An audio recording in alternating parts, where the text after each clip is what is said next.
Wrestling fans, promoters, wrestlers, and anyone who enjoys pro wrestling now have something new to be excited about. The Wrestling Fans International Association, the WFIA, is back. WFIA is an association that exists to promote, grow, and support professional wrestling throughout the world. Membership is free. Your membership includes a free digital bi-monthly publication of the Wrestling Fan News newsletter, association updates, voting privileges, and much more. Please go to thewfia.org, that's THEWFIA.org, and become a member today.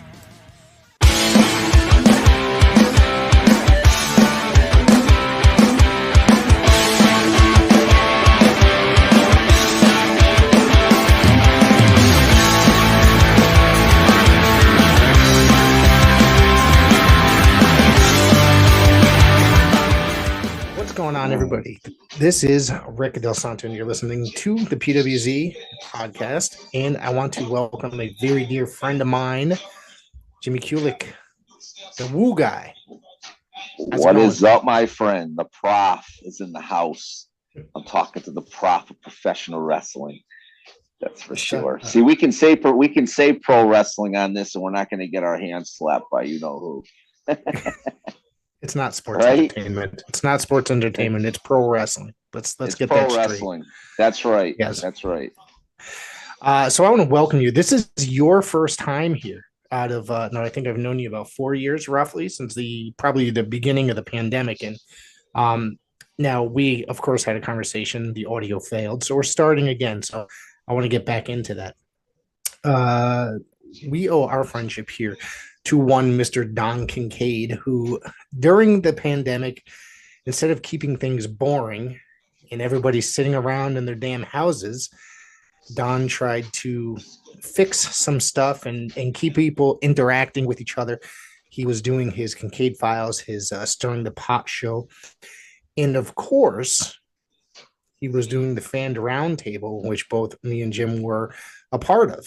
And I had a blast doing that. And of course, eventually, sometimes, things started opening up again, and people, not as many people seem to be jumping in at that.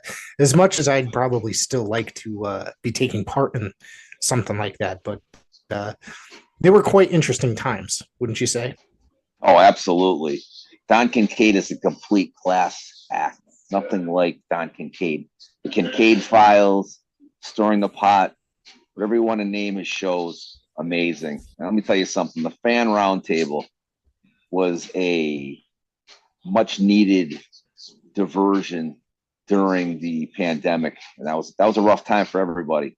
It really was. Yeah. And it's nice things are starting to open up again, which is nice, not to have a mask on everywhere you go. And, like I said, it was Don Kincaid was the, like I said, man, that's the man right there. None better than Don Kincaid. Seen him at a show. The energy that guy is the energy he has is infectious. It's amazing. He's basically part of the show at times. You know what I mean? Whether he's sitting ringside filming on his phone, the wrestlers somehow make him a part of the show at times, and it's quite entertaining. It's classic. And the thing is, like I said, and he's got to get that credit he's deserved. I mean, there's none better. And the guy's so talented, and he doesn't even realize it. I tell him that all the time, and he's like, he doesn't even think twice about it. But we give him all the accolades that we can give him because the guy is just, like I said, not just doing that, but just as a person. That's along with everybody else that we had on the round table. I mean, you had some great personalities on there, and it was just an honor to be part of it. Really I'm trying to remember, sometimes he would bring in independent talent that obviously they weren't doing much, you know what I mean? Obviously nobody was able to work, and that was always fun. Big Juicy was a regular part of it. Donovan was a big part of it. You and I were a big part of it. And sometimes I think at one point the round table got so large that he had to have rotations week by week. We did rotations. He would tell me about it. He goes, Kulik, might have to bump you off one of the shows because we got so many people coming on. And I told him, I said, hey, man, I'm here if you need me. You know, Yeah. I'm that guy that's going to come in with the bases loaded, 2 outs, and try to hit it out of the park for you each time. You know, but yeah, that's no worries. Yeah, you couldn't get better. I mean, Big Juicy is an incredible person. She has turned into one heck of a wrestler. Let me tell you, Yeah. she is. So I know you're more up. You're in Connecticut, so you're further out. Like you're up Yeah. past like New Haven, right up that way. I'm like And 15 minutes from New Haven. Yeah. okay, so yeah, so you're kind of out further that way. She doesn't really go out that far. Not that I know. She's more of a talent in this area, like the Springfield, She, East Hampton. She she's, does. She's gotten out to yeah, Maine. I mean, it's she's been a getting while. Yeah. yeah, Yeah. but I mean, she's But very popular here. She's like I said, she is the you should see her. She's the PVP, the Pioneer Valley Pro Women's Champion. And if you go to a show, she is so popular. It's amazing. She's just such a great baby face. And that's kind of like the ones, if you go through the years of professional wrestling, there's certain people that were meant to be heels and meant to be faces. And she's definitely meant to be a face. I mean, I'm talking like Ricky Steamboat, Tito Santana. Those guys were straight baby faces their whole career. And I couldn't yeah, imagine those guys as heels. It just wouldn't have made a difference. But she's amazing. She really is. She's I great might at throw what she you for a does. loop. I might throw you for a loop here. Now, I was a little bit too young to see this, but from what I understand, Santana did have a heel run prior to his WWF career when he wrestled in Really? Texas. This is Wow. what I read this probably a couple years ago. I was appalled, and because I couldn't picture him as a baby face. And I guess it was a discussion group somewhere on Facebook probably saying, one of those, has these people ever done a heel run? Of course, Steamboat was never. Somebody mentioned Santana, and somebody said that he was a heel in his earliest days at one point. Probably not long. They probably realized that this shit's not working. No, I was gonna say because I mean it's funny because I don't know if you've watched the movie 350 Days. Tito Santana I was on watched it that movie. actually recently. Yeah. Yeah, and it was I Yeah. mean that really portrays what those guys went through, Yeah. and why a lot of them unfortunately aren't with us anymore because they lived such a hardcore life. All they would do was wrestle, and unfortunately, drinking too much and endeavoring in too many things they shouldn't. But Tito Right. Santana was one of the guys that stayed clean for the most part, and he's Yep. still going strong. He's actually still. I just saw a thing. I don't know if he's just coming to as like a special guest to one of Mm-hmm. it's not like a Comic Con, but it's one of the the venues where the older like the legends come in and do like Yeah. autograph signings and stuff. But he's still going strong. He's in his early Yeah. 70s, I think. But I met him a few years back. He's a nice guy, Yeah. real He's professional. he's doing a signing here. He's coming to Paradise Alley, is running a show at Taco Fest. They're doing Taco Fest, like a 6 hour Oh, show. nice. And Oh, wow. Mario and Paul are bringing him in for that. So I think that's pretty cool. So I'm probably going to be, I'm probably go to that. I have a Hey, very, wait. very, yeah. Why Why not? not? Right? Yeah. Absolutely. I mean, you can't beat the prices for independent shows. They're great. A lot of, the funny part is it's $20. Normally, it's probably the highest he gets, right? Normally, Yeah, I we're going to mean, say. it might be a little bit higher if you get like I know that Blitzkrieg down our way, Jeremy Leary runs that and it's a really good show, Yeah. but he gets a lot of the Yeah. legends to come in and sometimes the prices are a little bit more, but people have to understand that those guys have to get paid. Because if they're coming in from different parts of the country, they have to I don't know if they're footing the bill for the airline fare and everything else. So that's why they might charge a little bit more, but it's totally worth it. Yeah. I mean, Some people complain that $20 is a lot, but I mean, $20 it's not much for an independent show. You got to realize that these people got to pay for the building, pay for the town. Everybody there's got to get paid something. You know oh, what I mean? And absolutely. sometimes some indie shows don't draw a lot. You know what I mean? So, and I really seriously think $20. What are you doing for $20 is too much. I think that you're helping a good cause. I think. Oh, absolutely. I mean, like I said, it keeps the smaller promotions going. And I always tell young families that have kids that are wrestling fans, I try to let them know that honestly, it's the best way to go because you can sit 3 or 4 rows back and it's pretty much all it's going to be. And you get a great view. Whereas like if you go to a bigger, one of the bigger venues, like a WWE event or an AEW event, not that they're not great. They are in person. Like I said, I think I mentioned earlier, that's where I started back in the WWF days, back in the late 70s. But I mean, now it's incredible because it's nice because it's kind of like a rebirth of wrestling all over the country, all over the world. The independent shows are where these guys are getting their feet wet so they can get onto the bigger promotions, the All Japans and the AEWs and the WWEs. And there's nothing like it. Independent shows are the best. When my son was growing up, and that's how my son got to meet all the legends. It was great, man. We would drive all over New England. We would go to shows in Rhode Island. We'd go to shows in Boston. We'd go to shows in all over. We didn't go too crazy, but I mean, we went all over. But that's how he met, he met everybody. It was great. He met Jimmy Snuka. He met Jimmy Hart. He's met all the guys, all the legends, Ted DiBiase, Virgil, Ron Simmons. I mean, so many guys that he met, and it's great. It was a great experience for him and I, because I got a chance to meet him myself, which was really great.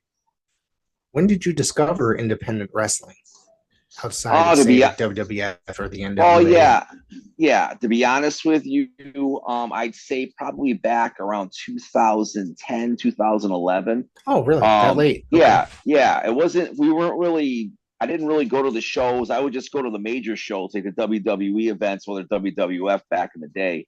I mean, we would go all over the place. I mean, we'd go all up because they were down this way a lot. I mean, back in the day, Springfield every month had a show, and we would go to all of those. And then when they'd go to New Haven or they'd go to Hartford, or even we went to Providence a couple of times and things like that. But I don't know when it was. It was, like I said, probably back. It was EWA was the first promotion that we went to.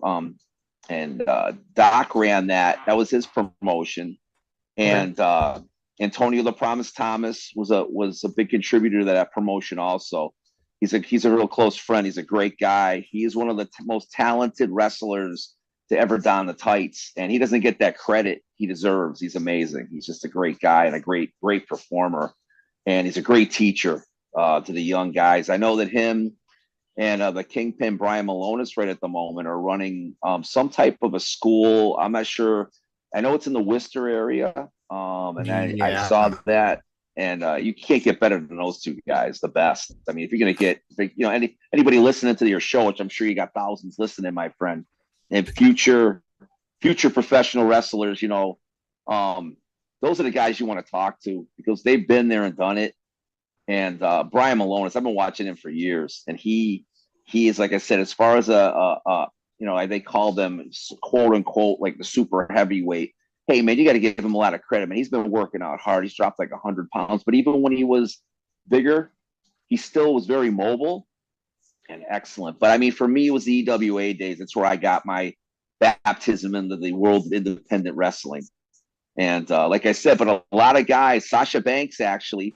Mercedes, she was Sean Burke's manager, his valet, and we actually saw her. My son got a picture with her. I think it was probably the month before WWE signed her, and we saw her. Yeah, they had a lot of guys. Johnny Gargano wrestled down there. I think a lot of guys, and Bobby Ocean is one of the. He's probably one of the most. Hammer Tunis. I'm not sure. I don't quite remember. I think Big Bacon, who's my personal favorite, and the Closers are my favorite tag team probably of all time, even into the bigger shows. They're just amazing. But that's where I got my birth into independent wrestling. And then from there on, we just keep going. Not as much as we used to, because obviously the pandemic kind of messed everybody up. But there's actually a show this Saturday for PvP. And obviously the Woo Cru, part of the Woo Cru will be there, not the whole crew. It's too bad because, like I said, everybody's got new jobs and they move on and things happen. Well, what can you do? We'll be there. They'll be there in spirit, But yeah, it's funny you say that. And now it's usually me and my 7-year-old son these days at shows. I think you've seen him. He came with me at the TOS show that I saw. Oh yeah, and that's another great. Oh, what a great promotion! Wagner Braun is one of the best guys. Oh my God, what a great show! They run the most consistently really good shows. like Oh, they're beginning to awesome. end. Oh yeah. Yeah, Yeah. yeah, And I've and had a chance to come to a few, and there my son and I are gonna hopefully go to the one next. I think there's one next month that's in Waterbury or one of the spots down there. and that building And is it's not a big building, but it gets packed, and they it fit so many does. people in there. And Yeah. I think I Yep. showed up late for the last one and struggled to find parking. I had to make my Oh own yeah. spot. Yeah. Yeah. We had a really good pizza place down the street from one of the shows we went to. And we ran into our buddy Q the ref. Oh, And I just saw Q's him last week. Yeah, there honestly, there is not a better person or a better ref. And this guy's living his dream. yep, He is a class act. yes. He is one of the most charismatic guys you ever want to meet. He's just a great guy, but he's got a big heart and he'll help anybody out. But honestly, for getting into the game at his age, he's younger than me, but I actually met him probably 5 or 6 years back, and we were talking. That was his dream to get into wrestling, and he's doing it. And you got to give the guy so much credit. And believe it or not, there's a promotion down here called Bay State Championship Wrestling. Yep. And we saw his first match. And oh my God, fans are going nuts. Well, Let's clarify that, because he's transitioning from referee to wrestler at that age. Yes. For the Bay State promotion. Yes. That is oh my God. I'll be honest with you, Prof. If you get a chance, they had the coolest venue. It was almost like, the NWA venue that you see now, the newer one. It's kind of like an old TV studio, but it had this aura to it. Like it was like very dark, but the lighting in it was perfect. It was just such a cool show that we went to. I worked one show for Bay State when they were first starting as a cameraman, and I never went back, but that's neither here nor there. So family issues prevented me from going back at the time. So, if they call me up, maybe I'll go. But, it's just it wasn't in the cards, I guess, at that time period. They got to get us on there for some play-by-play, buddy. That's what we should do. Yeah. Eric. Well, they got my good pal Talking Tommy and his dad, Kevin Sabin, doing commentary. And, you can't get really any better than Tommy, who's a very, very good sports broadcaster. I tell you that. He is. Much. Yeah. I mean, I haven't seen him commentating, but his ring announcing is excellent. But man, let me tell you something. Maybe a close two or right there with him, Matty. Oh, Matty DeCourty. None better. He is awesome. Matt DeCourt, as I like to call him, the voice of New England. He is. Oh my God, he's awesome. Yeah, I love going to his shows. He does his. And it's funny. I don't know if you remember when we were on the table. He got somebody amped up. I got chills listening to him then. You know, because I'm a mobile DJ. I've been doing it 35 years, and it's so funny. I got the whole shtick when I'm doing a wedding. I kind of go into the DX thing with "Are you ready?" and they go nuts. But Matty, when he's doing his thing, man, there's none better in the game than Matty. I call him Matty D, man. Matty D for life. None better. One of the greatest humans I've met in the world of professional wrestling. I'll tell you that much. And he's just such a friendly guy. You know what I mean? He's really very animated. Yeah. Very, very. Nothing bad to say about the guy at all. No. Like I said, I'm hoping. I'm hoping that he gets his break. He's one of those. Like I said, unfortunately, there's for ring announcers and stuff like that. There's a lot of independent promotions. But this kid's got that special skill that I'm hoping somebody sees. And like I said, I'm a big pusher for the closers. But let me tell you something. Brad Hollister, Big Bacon, I don't know what the heck they're waiting for to sign this guy. He did make an appearance on Raw, which was great. It was so cool seeing him. He was on Monday Night Raw. That. Yeah, that was awesome. Now, I'm telling you, though, this kid's had the talent. I've been following him for years. This kid's got the talent. He's got everything going for him. And shame on AEW and shame on WWE for not picking this guy up, man. If I had a promotion, he'd be the first guy I'd start it with, because honestly, he's dynamite on the mic. He's unbelievable in the ring. He's a classic heel, but he's a good face too. But he's better as a heel. And the closers, it's heels. There's none better. I don't know if you've ever seen the closers down this way, man. That's him They're and awesome. that's him and JT Dunn, right? Is that him and JT No, Dunn? it's Jordan. That's him No, and Jordan Rowe. Jordan Rowe, I think, is his name. There's kind of a new closer, and he okay. wrestles in TOS. I think it's Jordan Rowe. He's very good. Don't get me Okay. wrong, Jordan but Rowe's I always great. get on Yeah. every. Yeah, he's great, but I get on them because I want. Yeah, if you're a fan like myself, my son, the Woo Cru. Man, we go back when the closers and they had Joey as their manager, and they had I can't think of the other guy. Oh, I'm terrible with names. Oh, I don't think he's even wrestling anymore, but he was really good too. He went into ROH. I can't think of his name. It will come to me after. Yeah, he was awesome. I'm looking it up. I don't. Didn't come up the right way. Jesus. Yeah. But yeah, man, it's wrestling in New England is probably some of the best professional wrestling that there is. I mean, I absolutely love the whole New England scene. People that travel from Massachusetts, Connecticut, Rhode Island, Maine, New Hampshire. There's just something very special about the scene that we have here.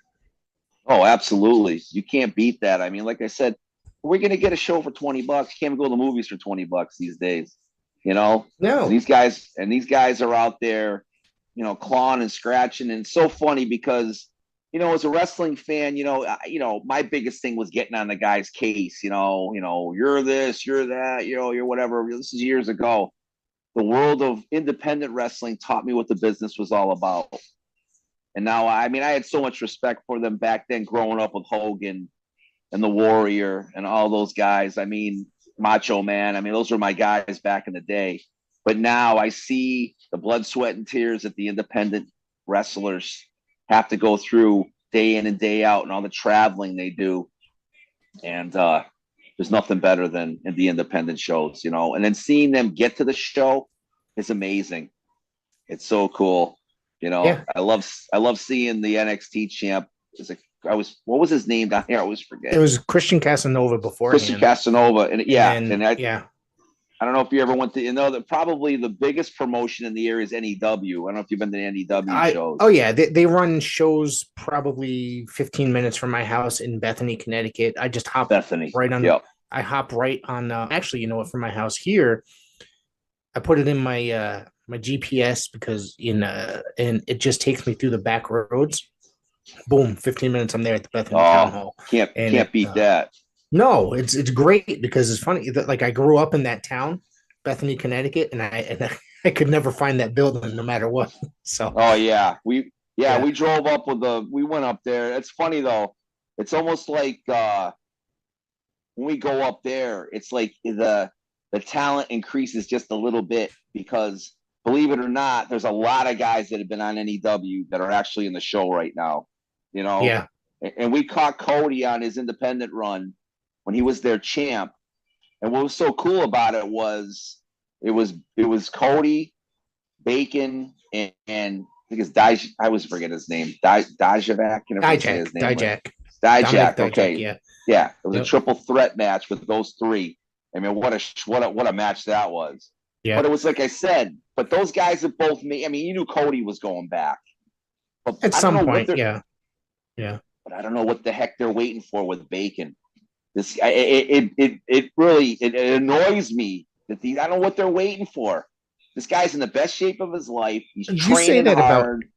You could say that about a lot of talent in our area, to be honest with you. There's a lot of guys out there that I feel that should be on national TV. However, look at Ichiban now going to MLW.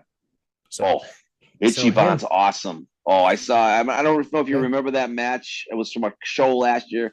I don't remember the other guy but Ichiban was in that match. I forgot the other guy's name, man. They put on a banger for like 20 minutes, man. It was awesome.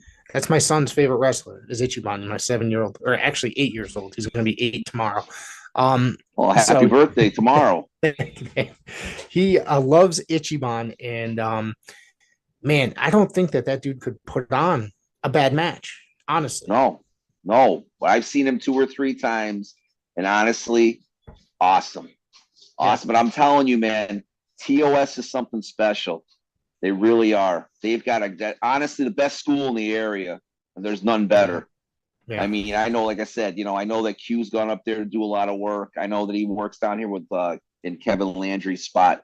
But I know for a fact that there's none better. TOS is just awesome all the way through. They do their little house shows. It's funny, man. Have you ever been in there, man? I have been. Yeah. Yeah, man. It's so small. It's got it's all ring, but it's great, man. You can't get better than that, It's like a regular size ring, and then there's probably, I think there's 4 rows of chairs, like 2 on each side, and there's probably, you can fit maybe 20 people in there most, maybe. Yeah. And that's kind of pushing it, because if a lot of people show up, I got stuck standing in the doorway at one point. Had to move every time a wrestler had to come out. It was funny, yeah, because we, like I said, we're friends with a lot of the guys there. Excuse me. And then I went in to see my buddy, The Promise. And man, we're skittling in around everybody trying to get there because they're in there working on they're working on the show and working on what was going to be happening and stuff. Yeah. And it was funny because honestly, there's nowhere to move in there, man. No. And it's, if you're in there in the middle of the summer, it's so damn hot in there. It's ridiculous. Oh yeah. I mean, we had like I said, The Promise had a school in Palmer, and it was the classic old school ring, old school like barn. It almost reminded me, I don't know if you've ever seen Vern Gagne back in the day, back in AWA.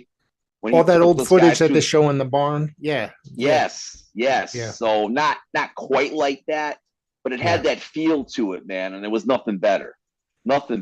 I mean, it's just, but that's what it is. That's how the guys have to pay their dues. I mean, you hear all the story. I mean, everybody's always saying to me, did you hear the stories about Flair when he tried to quit and Vern pulled him out of the Gagne pulled him out of the house and threw him in the car. You're not quitting. Thank God they didn't. Thank God he didn't quit, man. He's the best of all time. Absolutely. So you've brought up Antonio the Promise Thomas quite a bit, who's still very active in the independent scene today as Thomas Santel. However, I think now the first time I ever saw him was as the Promise, working for Sheldon Goldberg's New England Championship Wrestling when they ran in Massachusetts. I'm trying to forget the area that they were in Massachusetts, but they also would come down and work places in Connecticut. Now they ran about Hamden, Connecticut. That's where they at the Knights of Columbus Hall. So, and I used to go to shows there kind of frequently, and that was the first time I ever saw him. And I was like, dude, this dude looks like a fucking star, literally. He's I don't know, man. Like I said, it's just the way. I mean, like I said, he can tie you up in so many different ways. But what he's doing now is he's working with the young guys. And, the last PvP show he did, he's got a young kid. Last name's Clancy, I believe it is. And then Ryan Clancy. Ryan Clancy. That kid is good, man. He reminds me of a guy. He looks old school. Yeah, absolutely. I was just gonna say he's like an old school. He reminds me like that. I saw him wrestle last month for PvP, and he reminds me of Backlund. Yes. He's got that the way he just carries himself. It's like watching Backlund all over again, And then Marshall was Marshall McNeil was a manager. Right. And man, to go back in time, let me tell you something, man. Marshall McNeil is none better on the mic. Yeah. He's the best. But yeah, Clancy reminds me of Backlund. He's just got that old school mentality to him. But to get back to the Promise, absolutely. It's just like I said. If I know he's on a show, I'm gonna go see him. I try to get out there and see him just for his matches because the guy's just a total professional. Professional. Yeah, and I like the gimmick that he does now. He comes out in like the varsity sweater. And he's hilarious. Oh, it's hilarious. Glasses. Yeah. And he still goes out there and puts on some of the best matches on the card. Oh, I mean, I don't know if you ever see he was in the his tag team. I remember the name of his tag. I'm in the heart throbs. The heart throbs. Yep. Oh, they got to go back on YouTube and check out some of their promos, man. Classic, hilarious. I mean, it's so funny because he's really a very nice. He's like I say, he's a very quiet guy. But when he does the promo, he's a totally different guy. It's amazing. Yeah, Just like I said, man, I have nothing but wonderful things to say about this guy. He's the best. that's awesome. So I don't think we touched upon it this recording, but you said you grew up in the Springfield area, correct? Yes. So that's only about 45 minutes from where I live now in Wallingford, Yeah. Connecticut. So Yeah. Wallingford actually has a very rich wrestling history. I'm not sure if you're aware of the wrestling history in this area. And the guys like the Savoldis used to run here, Tony Rumble, and other such promotions. NWA New England, I know, came here quite a bit back in the 90s, early 2000s. So, yeah, man, it's just there's so many great wrestling areas. Probably, between this town and Springfield. I mean, Oh, Springfield absolutely. has a lot Absolutely. of great history. Yeah. I mean, like I said, and another gentleman that I'm sure that you probably met in your endeavors in professional wrestling is Mr. Tom Burke. Mr. Tom Burke is I the just saw him. wrestling. I Oh, saw him at the Fan Fest this year in Rhode Island just a couple weeks oh back. yeah. He Yeah, is he is the nicest, most classic guy you ever met. He absolutely. is. I mean, if you ever get a chance and he invites you to the shrine, you got to go see his house. He's got these 2 rooms, man. It's like if you're a wrestling fan and you're a historian, this guy has everything. He's got pictures of wrestlers that you never even, I didn't even know existed, but they were big Um, back in the 50s and the 60s. And when he was, because he used to work for Killer Kowalski, and he yeah, told us stories. He used to drive China around, and Triple H, before Triple H really got, they were still going to the school there, but yeah. none I better than Mr. Burke. I was up there earlier this year, probably late winter, early spring. He had invited me up there, so I finally decided to go up there. And just walking into that room, I was amazed at the pictures on the wall, literally. Oh, yeah. Oh, so you did get a That, chance to go. Oh, that's awesome. yeah, he had all these black and whites of a lot of classic wrestlers that, yeah, I've heard of or I've seen video of. And then there's like a bunch of people surrounded on those that I've only heard the name. You know what I mean? And just to see these pictures and all the other like event posters that he has hanging up. And then of course, like, there's a couple weird belts hanging up. I don't remember what they are, but I gotta tell you, man, that was just an amazing trip, and I'd love to go up again. And sometime, I'd have to contact him to make sure that just to go up there again because there's got to be. Uh, I'd love to do it again. Oh yeah. I mean, there's nothing like it. It's like I said, if you're a wrestling fan and you're a real fan, like we're real fans, and Yeah, we're into it, and we've been into it pretty much our whole lives. We used to go. My son and I would go see him, once a month, and he has a spot that he likes to go get coffee at, and we yeah, would just go and just talk wrestling. I mean, he's funny. He's friends with all the Hearts. He's telling us all these stories and how he got inducted into the New England Hall of Fame, and he deserves every kudo and every accolade. I yeah. first met Mr. Burke when it was old time. Oh, it was called New Age or I forgot what was it called, Jimmy? Oh, New Age Old Time Wrestling, and Okay. that's where we originally met him. He was doing the like before match interview, Hmm. like back in the day when they used to do that all the time in the old studio shows back in the day, back in the NWA days and the AWA days, and even old WWF. Yep. And it was classic. He's just, like I said, none better. I met so many cool people doing this gig for years. So that New Age Wrestling, is that Richard Blake's now New Age Wrestling? Is that the same promotion? Yes, I It's the same. believe so. Yeah, Okay. it used to be. I think it veered off, and I know that Hammer Tunis owns his. I think he owns PvP now, and then Okay. Mr. Blake I think took the promotion or the name and went. And the promotion split. Yep. But we went to those shows. Those were the shows we used to love going because, like you said, that's the best thing about the independent wrestling shows. They're in these little Knights of Columbus or the more intimate setting. It's really cool. I in June, I made my New Age Wrestling debut as television commentator for their Oh, that videos. must have Oh, that must have been cool. Yeah, in Springfield, Massachusetts. It was there. Yeah, Now, yeah. my favorite part of that was that he was basically renting a storefront and put a ring in there, a couple rows of chairs, and I fell in love with that promotion that very day. I'm going to tell you. The fans were so invested in every single thing that was going on in that. And I said, this is old school wrestling. There was so much heat on the heels. The baby faces were just going, like the fans were just going crazy for the baby faces. The storylines were just told very well. And while I was struggling a little bit because it was my debut and I had no idea what the hell was really going on, I'll tell you this: I owe it to Matt DeCourt for saving my ass, Oh, sitting next to me that night. there's So none. I'm telling you, man. Matty D is he's a guru of the ring promotions. You know what I'm saying? There's yeah, none better than that guy. You know, he's like I I said, I he sent puts him a on many text. hats. I sent him a text the next morning thanking him very much for carrying me through that because I didn't know the storylines.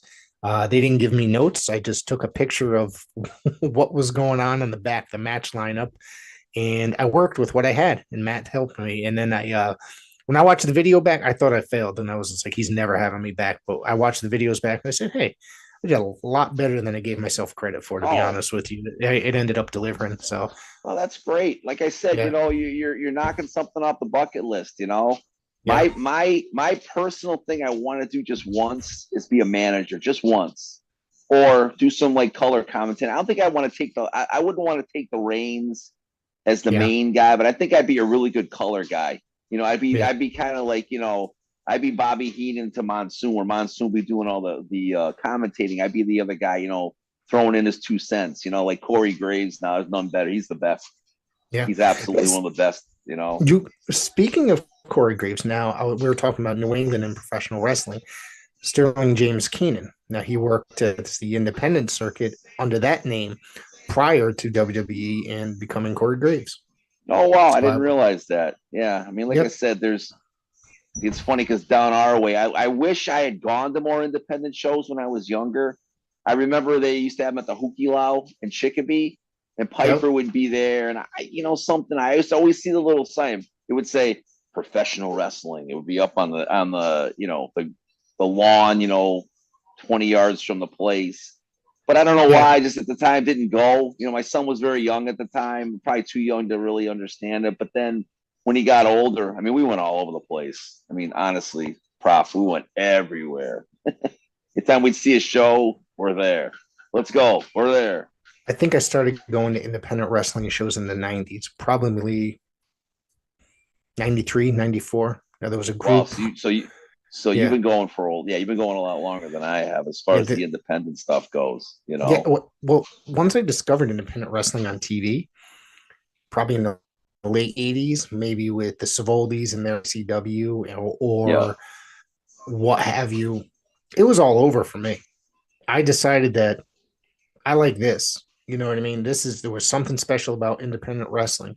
You got to see guys that maybe have disappeared off WWF or NWA or TV or World Class TV or AWA TV, or, and then they would pop up for a match or two, or you got to see guys that you never saw before. You got to see these young That's guys that would yep. go on to be major stars. Yeah, and that's the great thing. And like I told my son, you know, my son and I went when he was young, you know. But I told him, I said, you know, in 20 years, you're gonna remember all this. You're gonna get a chance to see. Like I said, he met a list of guys, you know, and it's been great for him because he watched them on TV when he was little. But I said, now you get a chance to meet these guys, which is a really cool thing. Yeah. You know, I mean, because you know, my buddies and I were the fans back pre Woo Cru days. My best buddies and I would go to all the wrestling challenges, and we'd be sitting there. Oh my, those things were brutal. We get 4 there at hours. 7 o'clock. Oh, Yeah. whoa! I'm talking 6, 8 hours. Don't forget that back then everything was taped. They didn't have like Yeah. They would do. wrestling Yep. challenge, wrestling superstars were all taped. Yeah. you'd see a guy, you'd see a guy literally getting carried out of the ring on a stretcher. Maybe a half hour later, he's back in the ring. You know what I'm saying? Yeah. So And you'd see, like you said, the same guys 3 or 4 times they would wrestle. And of course, there was they recorded for like 4 shows, basically a month's worth of shows. At least. And then they had dark matches. They had dark matches to start the show. They had dark matches in between. And of course, like the main event basically would be something else. So my first ever show was a WWF TV taping for Superstars in New Haven, Connecticut, 1988. That's my first show. I had been watching wrestling for about, I could tell you. Well, I'll tell you the main event in just a second. I was watching wrestling for about a good 5 or 6 years at that time, and I never went to a show until 1988. The main event was Andre and Savage, and it ended in a disqualification. I think we were there. I don't know if the same show. It was right around then, or it might have been. I'm sorry. You know what? It might have been in early '90s. The show we saw was when Steamboat came back, and he was going at it with Savage. That's when Steamboat supposedly crushed his larynx. Remember? That was. I think that was 1987. So maybe it was actually before. That was actually before. But yeah, that's the same way we did. My introduction to wrestling was in 1979. I think I told you about it earlier. My first match, the first main event I ever saw was Bob Backlund and Pat Patterson. That's when Pat Patterson had come in as the IC champ. And that, oh my God, that was amazing. Those two guys are sitting up on, that's when the cages were not that stupid. I remember that. For a few years, they had that cage that had like the bigger squares, so the guys could climb out easier. The blue cage, the blue cage. This was the old school, like regular cage. Yeah. These guys are going at it, man. That was, oh my God. But you know what? We saw those guys like for 3 months in a row. That's how they would do it. They would set up. I think I actually saw. I'm sorry, I might have went the month before, but I know a lot of times back in the 70s they would have like a 3-match thing. They would set it up like they did with Dusty Rhodes and Superstar Billy Graham in Madison Square Garden. They'd have a match, one guy get disqualified, and they'd have another month, the guy would get disqualified, and they'd go at it the last time when they had the bull rope match. Right. And that's how they do it. But that was my first endeavor into wrestling. My uncle actually took me, and then my father, never forget, he goes, "I'm never coming to this stuff again." He went once, and that was it for him, one and done. I think my parents might have taken me 2 or 3 times between 1988, 90, 91. And then after that, they would just drop me off, or they drop me off at the shopping center so I can take the city bus downtown. There you go. That's funny. That's hilarious. But you know what it is, man? If you're a fan and you get bit by the bug, man, the wrestling bug, it's in you. It's like these guys, it's just in you. You know, I don't know if you go back in time. I was a Hulkamaniac growing up, man. I was. Yeah. Oh my God. And when you would go see Hogan at a place, when he came out and his music hit, that place would shaking. Go nuts. Yeah. It was shaking. The beams were shaking. And the only other time I ever felt that, we went to a Nitro in Worcester. That's when the NWO was real big. Sting was up in the rafters. Sting didn't come down from the rafters. He actually came in right through the regular entrance, but he had his bat, cleared out the whole NWO. Unfortunately, the cameras went off, but he was hitting the turnbuckle after he cleared out the NWO with his bat. That place was bananas. I've never heard decibels like that in my life. Unreal. I get chills talking about it right now. Those are the best. The only Nitro, I went to 2 WCW shows flat, period. One was a house show in probably 95, 96 in Hartford Civic Center, formerly the Hartford Civic Center, now the XL Center. I don't really remember much about that. I'd have to look that up. However, the Nitro came to Hartford once, and it was the Ultimate Warrior's debut. And really? That's when he went to the. I remember. Yeah, you said it at first, like, "Oh, that's right." Warrior was in WCW for a little bit. For like what, 2 weeks, 3 weeks, probably. Yeah. That bust. The match with Hogan was a big bust. When he tried to throw the flame in his face, and Hogan tried doing it, and then something happened. He burned his hand, or something happened. It just didn't work out. Yeah. It was pretty pathetic. It was bad. Pathetic attempt. And from what I understand, they just brought Warrior in because Hogan wanted to get his win back. basically. Yeah, but that was, I mean, come on, man. That was for us. I mean, we went to the DX pay-per-view, and that's when Stone Cold drove his truck down to the ring when he was fighting The Rock before Rock was real big. And man, that's when Rock was just starting to get over. Oh my God, the place was going nuts. That's when, like I said, the best eras was Hogan, as far as me growing up. And then when I first started going back, I mean, when we were kids, I don't know if you remember this. You're like I said, you're probably a lot younger than I am, but I was probably 11 or 12. And every Saturday night, you only got so many channels on cable, and the horse racing from Yonkers would be on, and it would be on like you'd see the guys going around the track, and all of a sudden, and for us it was a big deal because when wrestling was on at midnight and we got a chance to stay up and watch it, and they had the old interviews from Madison Square Garden, and they would show clips of Backlund or whoever was champ at the time, and it was the best. Nothing like it. So if you talk to somebody besides me who's in their 50 something, and they're big wrestling fans from back in that era, they'll tell you the same thing. You can't be that much older than me. I mean, I'm going to be 48 in 2 months. So, yeah. So you were probably really young, but you might have remembered. I got about 7 years on you. Or you're not actually that old. 8 years. No, I'm not. But I'm saying though, it's just that there was just that time in between. You might have been really young when that was. But in pop culture and history and stuff like that, it does make a difference, especially in the wrestling world or music world. It definitely plays a part on what your preference is or what what you're familiar with. Oh, no doubt. I mean, I don't know if you've had a chance. I know you're not really watching much WWE, but if you get a chance, if you're watching the AEW, that's good. That's personally, I think it's better right now. I haven't had a chance to see Collision. I've watched some on YouTube, but unfortunately, our cable package doesn't carry TNT or TBS right at the moment. So I really haven't had a chance to check out a full Collision show, but what I'm hearing is supposed to be really good. There's a podcaster named GD from New York. Yep, you get a chance to listen to his show. Oh, he's hilarious.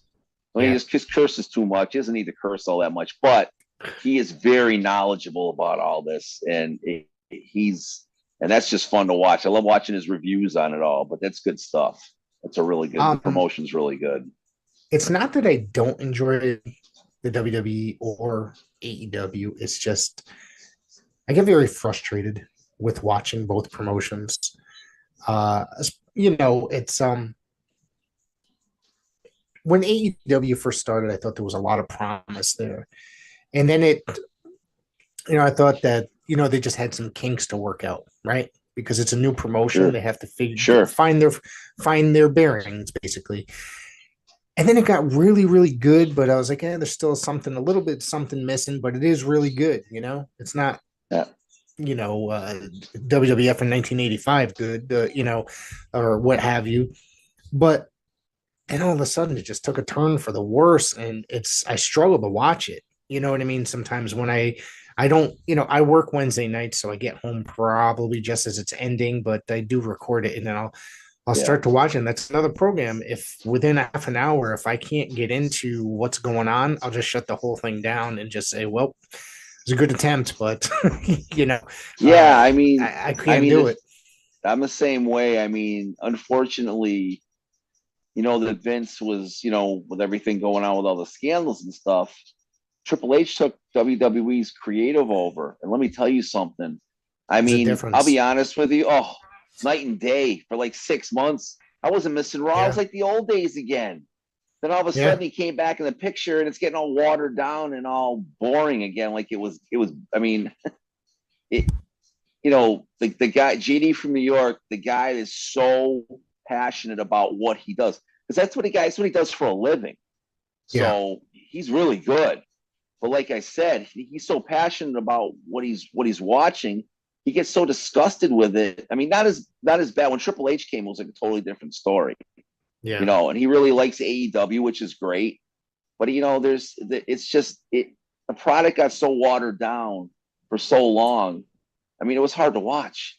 I mean, it's right now. It's still hard to watch. I mean, what I usually do is I go through it. I'll DVR it and I fast forward through everything. I mean, I don't know. Like I said, I don't know if you're keeping up with it right now. I still read the Observer, so it's like, I'm on the site. I read it probably the next morning, Yeah, I mean, the results and stuff like that. And I mean, same thing. Honestly, yeah. I'm sorry to cut you off, but Oh no, SmackDown no, to no, it's me okay. is the better show, to be honest with you, out of for Oh, WWE. absolutely, because you got the bloodline. The bloodline, Yeah, honestly, that's been awesome. That's been the yeah, best. That's been the best storyline in the last 10, 12, 15 years, easily. And yeah, Judgment Day is really good too, but unfortunately, they're overexposing it and they're cramming it down your throat. They're on like every segment in some way or another. It just doesn't make any sense, And that's the thing. I mean, yeah. it's all good. Hey, man, there's some people, like I said, I'm not as rabid of a fan as some of these guys are that have like 18,000 belts and they go to WrestleMania and spend $10,000 on a ringside seat. No, thank you. Oh, But I mean, yeah, no, I went to WrestleMania. Last one I went to was 35. I think my ticket was only a couple $100s. I could barely see shit. Um, so, yeah, I spent a couple $100. I brought probably between food. That was Kurt Angle's retirement match, so I made sure that I wanted to get my Kurt Angle retirement shirt. You know what I mean? Because it sure, was going to be sure. something special. That was the only piece of merchandise I bought that day. And I brought my Yeah. son, who brought like what the hell was the guy's name? I think he brought like an Enzo shirt or something, because they were pretty involved at the Oh, they time were still. real over. Yeah, they were Yeah, very over at the time. And that was, yeah, and the thing is, I'll be honest with you though. I don't know if you get a chance if you, because if you have the Peacock network, that's at the old yeah, WWE network. Get yeah. a chance, go on and watch some of the old NXT, the black and gold It's days. different. Oh my god, It's completely that's different. awesome. That's old Yeah, school right there. And it was funny. yeah, It was the best product going. It was the main product was terrible because they don't know. I mean, yeah. that's not the talent. The talent's incredible. It's the These are the writing. best. Yeah, They're the best in the yeah. world. It's their horrible writing. And you hate to say it because I know those people are trying to do their best, but man, oh man, you don't know. It was bad. I mean, I didn't I mean, watch it. I was watching it here and there, but not like religiously like I used to. no, I used to watch. I watched it every Wednesday, live. It was on for 1 hour, I think 8 o'clock, right, or something like that. And then they made it when they went to USA. They made it 2 hours. I was excited. I was like, oh Oh, it man, was great because you always knew you had yeah, something good to watch because the shows were great. I mean, like I said, yeah. come on, And it was the best. I still have my old NXT T-shirt, the black and gold one. So, oh yeah, it because it was was done. There was with the nothing original better. logo. Yeah, Yeah, that absolutely. was, and the talent there worked extremely hard. And a lot of those guys were guys that we were watching in the New England scene. You know what I mean? In the Oh yeah, independents. definitely, definitely. It's funny because with Casanova, I kept telling him. I'd see him, after the matches or at intermission. I kept yelling NXT, NXT, NXT, and I kept telling him, I go, it's just a matter of time. And he goes, Yeah, oh, I appreciate that. I go, listen, I know talent. It's a matter of time, and that's what I say with Bacon. It's just a matter of time. It's just that's all it is with that guy. It's a matter of time because he's such a I think. talented individual. That's the guy I think is gonna go. Ichiban is heading there too, man. And you know what it reminded me? It was like watching Mysterio. He's like Yeah, but he's even better. He's better. yeah. He's That's awesome. incredible. That's incredible And to think then about. and the other guy, the other kid that is gonna be a star is Mike Skyros. That Yes. kid is amazing. And he was on the round table once or twice. He's a very down to earth kid. And let me tell you something, talent. He's just got that. You just see it. Like Yeah. when I knew like Mercedes, you just see it and you knew he had it. This kid's got it. Bacon's got it. Ichiban has got it. You know what I'm saying? That's you Yeah. just see with a yeah, I just see it. They're gonna go. He's going. I'm telling you, all three of those guys are going. They're awesome. You I could see know? Skyros going somewhere like AEW, where there's going to be like a work rate type, promotion where he's just going to go up there, because Yes. that guy is one of the, I mean, he's kind of, how would you call it? I mean, he's kind of a technician, right? Uh, he would fit in with like Ring of Honor, like the old school Ring of Honor Yeah, type group, he's got an old school tint to him a little bit Yeah. that I've seen. He reminds me a little bit about he's got Kurt Angle tendencies. Yeah, He's the kid's good. And I he's noticed that great. my son and I know, oh, he's unreal. My son and I noticed when we went to a TOS show that he was on. And I looked at my son, I said, that's the next big deal. That kid's awesome. And And the he's getting match, there. He's he getting really there. is. The Yeah. match I want to see, if I was a promoter in this area, I'd figure out a way to do it. I want to get him and Bacon in the ring. I've been yelling for that match for the last 2 or 3 years. Oh my God, I'd love to see those two go. That would be awesome. So you're saying that, but my what do you call it? Dream match for New England.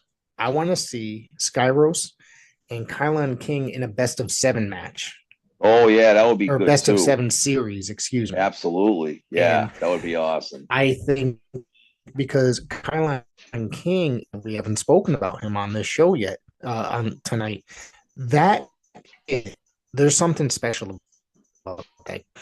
Uh, uh, Right out there, like one of the best like junior heavyweights. Uh, like maybe do a good junior heavyweight tournament run in Japan, something to that effect. Is just that damn good. That's awesome. Like I said, and you got guys down my way now. There's a lot of, I'm telling you, and there's a lot of great, excuse me, there's a lot of great talent. It's just like I said, these guys just have to get this. The problem is there's so many guys and girls that are getting into the business now that it's hard to get noticed by everybody. And like I said, a lot of these guys, I don't know if you've ever, like I said, and the one thing I have to say about WWE is that their documentaries and Austin's podcast when he was doing the Stone Cold sessions. And if you go back in time, the coolest, it reminded me of our show, The Round Table. You go back and watch Legends of Wrestling. That's when they had like Michael Hayes on there. Mean Gene was the main commentator. JR was on there. Flair was on there. Dusty Rhodes. That's awesome. So if you haven't had a chance to listen to I those. think Bachwinkle was a regular on there, if I Yeah. remember. That's the Yeah. best. Yeah. Yeah, that's so cool. That's Yeah. so cool. And then they had I don't know if you watch any Dark Side of the Rings. Those are pretty cool to watch. Yeah, You I know, just watched what did I watch? I just watched this whole season actually. This was a really good season, I thought. It's it the Marty was. It Jannetty was. episode was a little weird, was the Marty Jannetty one, but it was still a pretty interesting season. It really was. I mean, and it's sad because he seems like I've never personally met him, but he seems like Right. a decent guy. Just listening to him. Yeah. He's got jokes, you know what I mean? He's I think I think my personal opinion is that he does a lot of that stuff on purpose. You know what I mean? Just to be an ass. Oh yeah, to get the attention. You know what I mean? Yeah. Yeah, because the thing is, though, Yeah. you got to understand a lot of these guys. They get, like I said, they get bitten by that wrestling bug. They hear that, they get that adrenaline pump from the Yeah. crowd. I mean, those guys are wrestling in front of thousands and thousands of sold out houses. They Yeah. can thank Hogan for that because Hogan was the main guy back in the Yeah. 80s. He was the main guy. And I recently just missed meeting him. I met Jimmy Hart. We were down in Tampa with our family in the area in Portland or in Orlando, and went down to Clearwater and we saw Hogan's Beach Shop. Oh my God. Talk about a shrine. I've That's seen awesome. pictures of it and it looks amazing. It's cool. It's so cool. But it was funny because Jimmy Hart was there and he was Yeah. kind of doing like an unofficial signing. And we were talking to him. I go, can I flip you 20 or something to put towards whatever? Just because, he's a super nice guy. I don't know if you ever had a chance That's to what meet I've him. heard. I mean, we talked for like a half hour, man. And we were talking all about Lawler and that he had the stroke. And we were very concerned he was doing okay because he's a guy she grew up listening to. Right. He's a very down to earth, really nice guy. And he's just very genuine. And he was telling me that he was going to be on, he was going to be going. I forgot who he inducted at the Hall of Fame this year. He was inducting somebody. I can't remember who it was, but It wasn't Kaufman, was it? Andy Kaufman? Yes, it was Andy Kaufman. Yeah. He told me all about it. He's like, yeah, I'm going down to Mania and I'm going down for the Hall of Fame because I'm inducting Andy Kaufman. It was just so cool to sit there and talk wrestling with this guy. It's so wild. I mean, it's like you're seeing you're almost pinching yourself going, I watched this guy growing up and I'm sitting here talking to him face to face, you know? Yeah, that's the It's part so, of wrestling that's incredible is you can run into these guys, and sometimes, not always, but there's always the times where some of these guys are going to be so completely normal and just chill and talk and sit there and oh, take the time with you for a good half hour, like you said. oh, it's nothing, buddy. I mean, Mikey D, our friend Mikey D. I mean, oh my God, what an amazing kid he is. Well, Mikey D's told me stories about how he's met so many different guys and how they're just like the coolest guys ever, and Yeah. that was a joy of the round table, is really getting to know these people that we were on with, and like our brothers and sisters, I call them the round table. That was kind of like our era. All of us getting a Yeah. chance to do that. I'd love to do like a reunion show. I'm always busting Kincaid. I'm like, come on, man, let's do a round table. Let's do a round He's table. he's always saying that there's never what is it that nobody could he couldn't match the schedules or something to that effect. Yeah, it's tough. It's tough. It's totally different. I mean, like I said, nobody had anything going on. You couldn't do anything. Yeah. I think the best show we ever had was an improv show we did. I don't know what happened. I remember this evening. Do you remember that one? was all right. So I'm sitting there on my couch, and my freaking Facebook Messenger, the group chat, basically just starts ringing my phone. I'm like, what the fuck is going on here? And everyone was, you know what that was? It literally, you guys butt dialed or something. Yeah, I don't know what I was doing. I was coming back from somewhere, and I must have my phone in my pocket. And all of a sudden, I hear Kulik. Looking around, going, "Oh shoot, it's Don Kincaid." I go, "What are we doing? You want to do an improv?" He goes, "What are you talking about?" I go, "Well, come on, we're here. We might as well."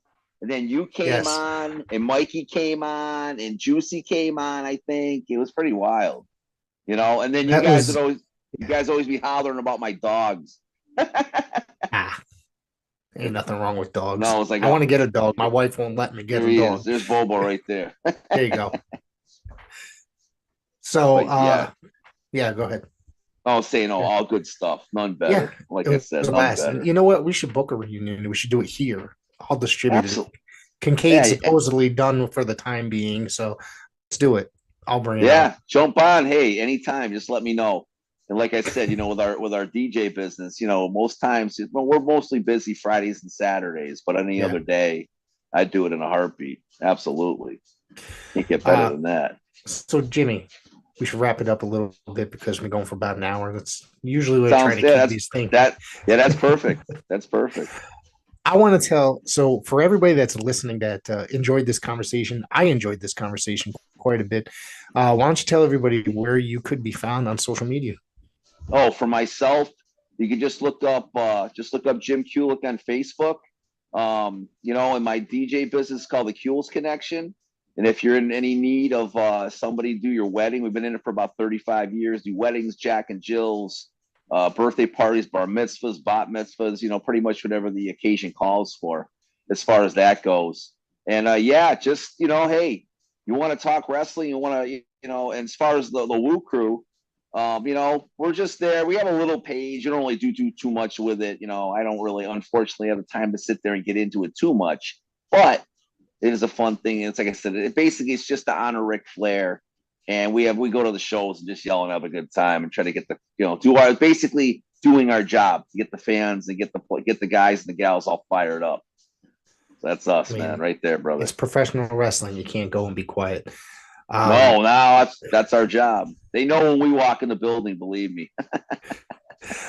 Jimmy, thank you so much for doing this, and I appreciate it. I'm glad this actually, we were stuck for a guest for tonight, and hey, man, I just put it anytime. out there that somebody canceled, and you jumped in, so I said, you know what, that's not a bad idea at all. So. Yeah, hey, anytime, let me know, man. I'd love to come on the show. It's been an honor. Thank you so much for having me, man. Thank you so much, and I want everybody to go look this guy up and hire him for all your events. He's a good DJ.